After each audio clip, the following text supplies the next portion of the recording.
అందరికీ నమస్కారం అండి.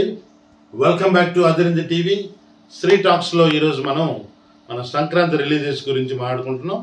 దాంట్లో రెండో సినిమా అయినటువంటి జై బాలయ్య ఆ సినిమా పేరు కాదండి, డాకు మహారాజ్ అనేటువంటి మన బాలయ్య గారి సినిమా గురించి మనం ఇప్పుడు మాట్లాడుకుందాం.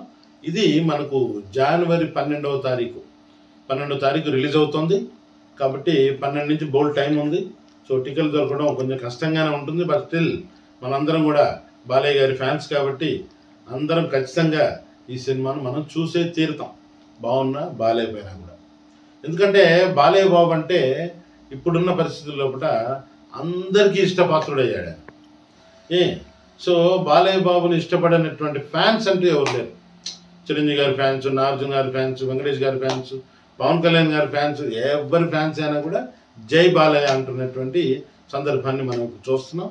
కాబట్టి మొత్తం సినిమా అంతా తానే అయ్యి బాలయ్య గారు ఈ సినిమాని నడిపించినట్టుగా మనకు తెలుస్తోంది. ఇకపోతే సినిమా విశేషాల గురించి మనం మాట్లాడుకుందాం. సినిమా విశేషాల్లో ప్రధానంగా చెప్పాలంటే డైరెక్టర్ అయినటువంటి బాబీ గారి గురించి మనం కాసేపు మాట్లాడుకుందాం.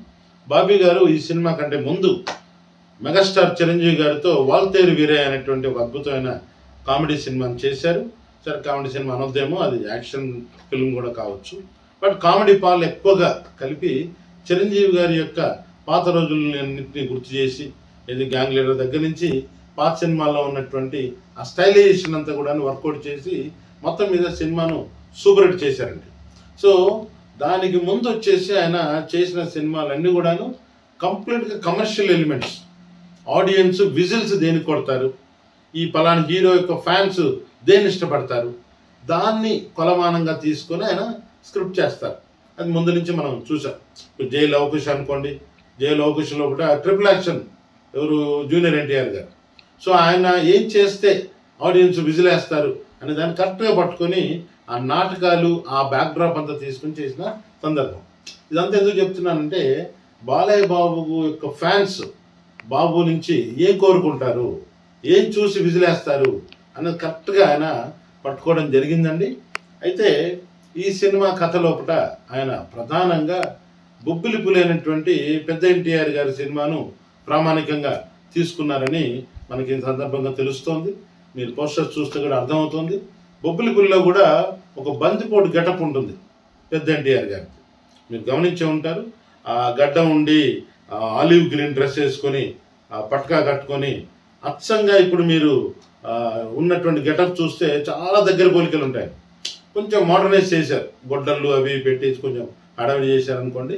కాకపోతే అప్పట్లో కూడా ఆ పొడగాటి గన్నులు, డబుల్ బ్యారెల్ గన్నులు ఉండేవి కాబట్టి వాటితోనే మేనేజ్ చేశారు.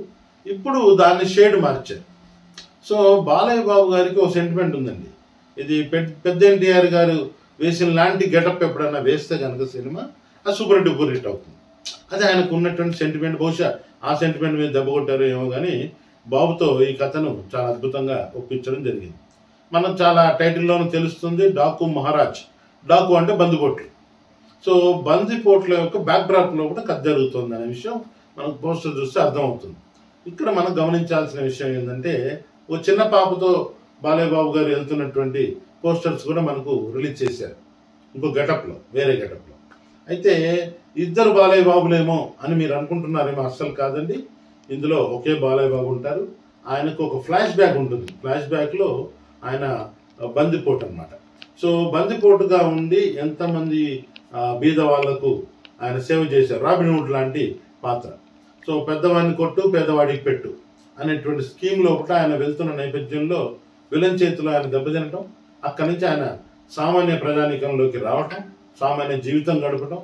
ఆ సామాన్య జీవితంలో కూడా బందిపోటుగా ఉన్నప్పటి గూండాలు వచ్చేసి ఆయన్ని అటాక్ చేయడం జరుగుతుంది. సో ఆ సందర్భంలో కూడా మళ్ళీ ఆయన ఒకసారి బందిపోటు అవతారం ఎత్తి వాళ్ళని ఎలా మట్టుబెట్టాడు అనేది ప్రధానమైనటువంటి కథాంశం అండి. ఈ కైండ్ ఆఫ్ కథలకి ప్రామాణికమైనటువంటి సినిమా వచ్చేసి హమ్ అనేటువంటి మన అమితాబ్ బచ్చన్ గారి ఒక అద్భుతమైన సినిమా. హమ్ అనే సినిమాలో కూడా అమితాబ్ బచ్చన్ గారికి తమ్ముడిగా మన సూపర్ స్టార్ రజనీకాంత్ గారు చేశారు. సో ఆ సినిమాలో కూడా అమితాబ్ బచ్చన్ చాలా సాదా సీదాగా ఉంటారు. ఎవరయ్యా నువ్వు అంటే ఆయన పెద్ద మాఫియా డాన్గా మళ్ళీ ఫ్లాష్ బ్యాక్ ఓపెన్ చేస్తాం. సేమ్ ప్యాటర్న్లో కూడా మన రజనీకాంత్ గారి సినిమా మీకు గుర్తుండే ఉంటుంది భాష. సో భాషలో కూడా ఆర్డినరీ ఒక auto driver, flash back open చేస్తే పెద్ద మాఫియా డాన్ భాష. సో ఇలాగా అదే ప్యాటర్న్లో కూడా సమరసింహారెడ్డి అనుకోండి, ఇంద్ర అనుకోండి, ఇలాగా మీకు వరుసగా వస్తున్న నేపథ్యంలో డాకు మహారాజ్ కూడా అదే ప్యాటర్న్లో వర్కౌట్ చేసినటువంటి సినిమా. ఇది సక్సెస్ఫుల్ ఫార్ములా. అంటే సినిమా ప్రథమార్థంలో కూడా చాలా సాధారణంగా సాదాసీదాగా ఉంటాడు హీరో. తర్వాత ఇంటర్వెల్ బ్లాక్లో కూడా ఎవరో పెద్ద ఆయన చూసి గుర్తుపెడతారు, బాబు నువ్వు ఎక్కడి వాడివి అక్కడి వాడివి కదా అంటారు. ఆయన వెంటనే ఫ్లాష్ బ్యాక్ ఓపెన్ చేసి చాలా పెద్ద డాకు మహారాజ్ ఎవరు అనేటువంటి సెకండ్ హాఫ్లో మనం ఓపెన్ చేస్తాం. సో అదే ప్యాటర్న్లో కూడా వర్కౌట్ చేశారు కాబట్టి పక్కా మాస్ మసాలాతో తయారైనటువంటి సినిమా ఇది. ఈ సినిమాకు ప్రధాన ఆకర్షణగా మన తమన్ చేసినటువంటి మ్యూజిక్ నిలబడిందండి. ఇప్పటి వరకు మీరు విన్న పాటలన్నీ కూడా బ్రహ్మాండంగా ఉన్నాయి. మీరు సినిమాలో చూస్తే ఈ పాటల్ని బ్రహ్మాండంగా ఎంజాయ్ చేస్తారు. ఇక్కడ గేమ్ చేంజర్ విషయంలో 1-2 పాటలు తమన్ గారు కొంచెం సోసోగా కొట్టినా డాకు మహారాజ్ విషయంలో మాత్రం పూర్తి ఆల్బమ్ బ్రహ్మాండంగా వర్కౌట్ అయ్యేలా తమన్ గారు కేర్ తీసుకున్నారు.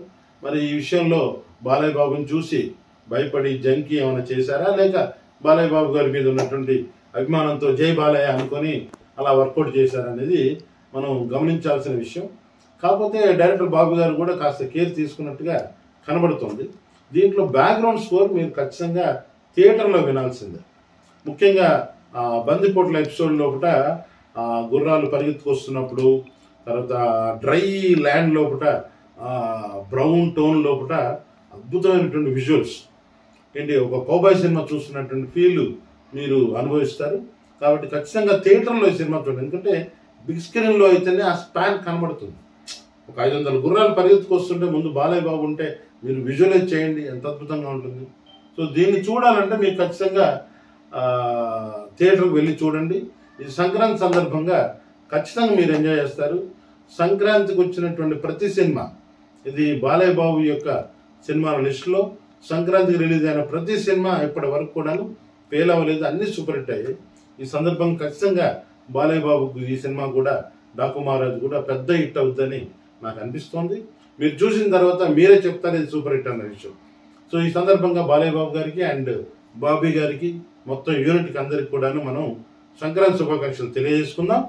సో గైస్, తప్పకుండా ఈ సినిమా చూడండి, సంక్రాంతిని బాగా ఎంజాయ్ చేయండి, కోళ్ళ పందాలు ఆడండి, కానీ డబ్బులు తక్కువ పెట్టి ఆడండి, కేర్ఫుల్గా ఆడండి. Thank you very much. So until then మరొక అద్భుతమైన సినిమాతో మళ్ళీ మీ ముందుకు వస్తాను. అప్పటి వరకు just wait. So Sri talks కోసం ఎవ్రీ ఫ్రైడే చూడండి.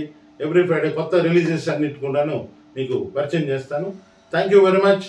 అండ్ లైక్ చేయడం అస్సలు మర్చిపోవద్దు. ప్లీజ్ లైక్ చేయండి, కామెంట్ చేయండి అండ్ సబ్స్క్రైబ్ చేయండి. Thank you. Bye bye.